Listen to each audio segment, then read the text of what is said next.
લીંબાદ હત્યાકાંડના મુખ્ય આરોપી અશફાક સુરત ક્રાઇમ બ્રાન્ચના હથે ચડ્યો છે। આરોપી અશફાકની ધરપકડ દરમિયાન પોલીસ પર છરા વડે હુમલાની કોશિશ કરતા પોલીસે સ્વ બચાવમાં ફાયરિંગ કરતા પગના ભાગે ઈજા પહોંચી હતી। હાલ આરોપી પોલીસ હિરાસતમાં છે। લીંબાદ વિસ્તારમાં આલોક અગ્રવાલની હત્યાના મામલે આરોપી અશફાકને સુરત ક્રાઇમ બ્રાન્ચે ઝડપી લીધો છે। આરોપીને પકડતી વખતે તેણે છરા વડે પોલીસ ટીમ પર હુમલો કરવાનો પ્રયાસ કર્યો હતો। જવાબી કાર્યવાહીમાં પોલીસ દ્વારા કરવામાં આવેલા એક રાઉન્ડ ફાયરિંગમાં અશફાકના પગમાં ગોળી વાગી હતી। પોલીસે તાત્કાલિક અશફાકને ઢાકણાની નજીક પ્રાથમિક સારવાર માટે હોસ્પિટલમાં ખસેડ્યો હતો। સારવાર બાદ ક્રાઇમ બ્રાન્ચની ટીમ તેને સુરત લાવતા વધુ તપાસ માટે કડક પૂછપરછ શરૂ કરવામાં આવી છે। આલોક અગ્રવાલની હત્યા પછી શહેરમાં ભારે ચકચાર મચી હતી। પોલીસ પર દબાણ વધી રહ્યું હતું કે આરોપી ઝડપાઈ શકે।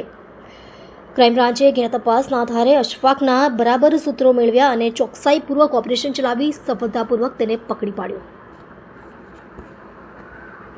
તારીખ 2 ઓગસ્ટ 2025ના રોજ લિંબાયત વિસ્તારમાં એક આલોક અગ્રવાલ નામના ઈસમની ચપ્પુના ઘણા બધા ઘા મારી ક્રૂરતાપૂર્વક હત્યા કરવામાં આવી હતી। આ બાબતે Surat crime branch, local police, Limbayat police, zone 2 સાહેબના એલસીબી વગેરે દ્વારા આ કેસને ગંભીરતાપૂર્વક તપાસ કરી રહેવામાં આવ્યો હતો।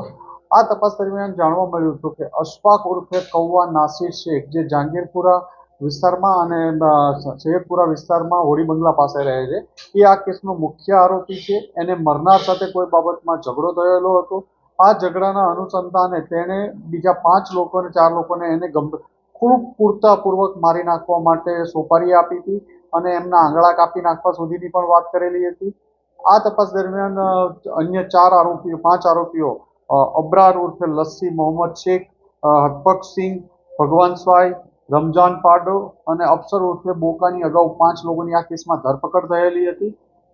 અને સુરત ક્રાઇમ બ્રાન્ચ દ્વારા આ કેસના મુખ્ય આરોપી અશફાક ઉર્ફે કૌવાની અલગ અલગ જગ્યાએ છેલ્લા 5-7 દિવસથી કન્ટિન્યુ તપાસ કરવામાં આવી હતી, જેમાં મહારાષ્ટ્રમાં માલેગાંવ, નંદુરબાર, ચીખલી, વલસાડ, નવસારી અલગ અલગ જગ્યાઓ પર સુરત ક્રાઇમ બ્રાન્ચના અલગ અલગ પોલીસ ઇન્સ્પેક્ટરોની ટીમ દ્વારા સતત આ બાબતે તપાસ કરવામાં આવી હતી। ગઈકાલે ક્રાઇમ બ્રાન્ચના પોલીસ ઇન્સ્પેક્ટર જૈન ગોસ્વામીને એક બાતમી મળી હતી કે આ કેસનો મુખ્ય આરોપી અશફાક છે એ વાપી, વલસાડ અથવા સેલવાસ વિસ્તારમાં ફરી રહ્યો છે અને ત્યાંથી એ ફરીથી ક્યાંક દૂર બીજા રાજ્યમાં ભાગવાની તૈયારીમાં છે। આ બાતમી આધારે ક્રાઇમ બ્રાન્ચની એક ટીમ 4 માણસોને લઈને જૈન ગોસ્વામી તરત રવાના થયેલા હતા અને સેલવાસની વિસ્તારમાં પેટ્રોલિંગ કરતા હતા। ત્યારે એમને એક સ્પેસિફિક લેટ નાઇટ માહિતી મળી કે વલસાડમાં વાપી વિસ્તારના ડુંગરા પોલીસ સ્ટેશનની હદમાં એક અમન પાર્ક સોસાયટી છે। એ અમન પાર્ક સોસાયટીના 6થા માળે આ માણસ એક ફ્લેટમાં 604 નંબરના ફ્લેટમાં છે।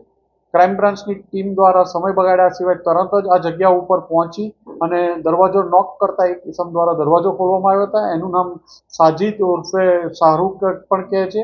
એની પૂછપરછ દરમિયાન કોઈ ઇસમ અંદર છે કે નહીં તો એણે કંઈ જવાબ ન આપ્યો। દરમિયાન 2 માણસો એમને પાસે ઉભા રહી અને બીજા પીઆઈ જૈન ગોસ્વામી અને બીજા માણસો કે જે રૂમ તપાસતા હતા તે એક રૂમનો દરવાજો નોક કરતા અંદરથી અશફાક એક લેડી બહાર આવી અને અંદર જતા અશફાક હાજર હતો। અશફાકે ચપ્પુથી પોલીસ ઇન્સ્પેક્ટર જૈન ગોસ્વામી ઉપર હુમલો કરવાનો પ્રયત્ન કરતા પોલીસ ઇન્સ્પેક્ટર જૈન ગોસ્વામી દ્વારા ફાયરિંગ કરવામાં આવ્યું હતું, જેમાં એના પગના ભાગમાં, નીચેના ભાગમાં ઈજા થયેલી હતી।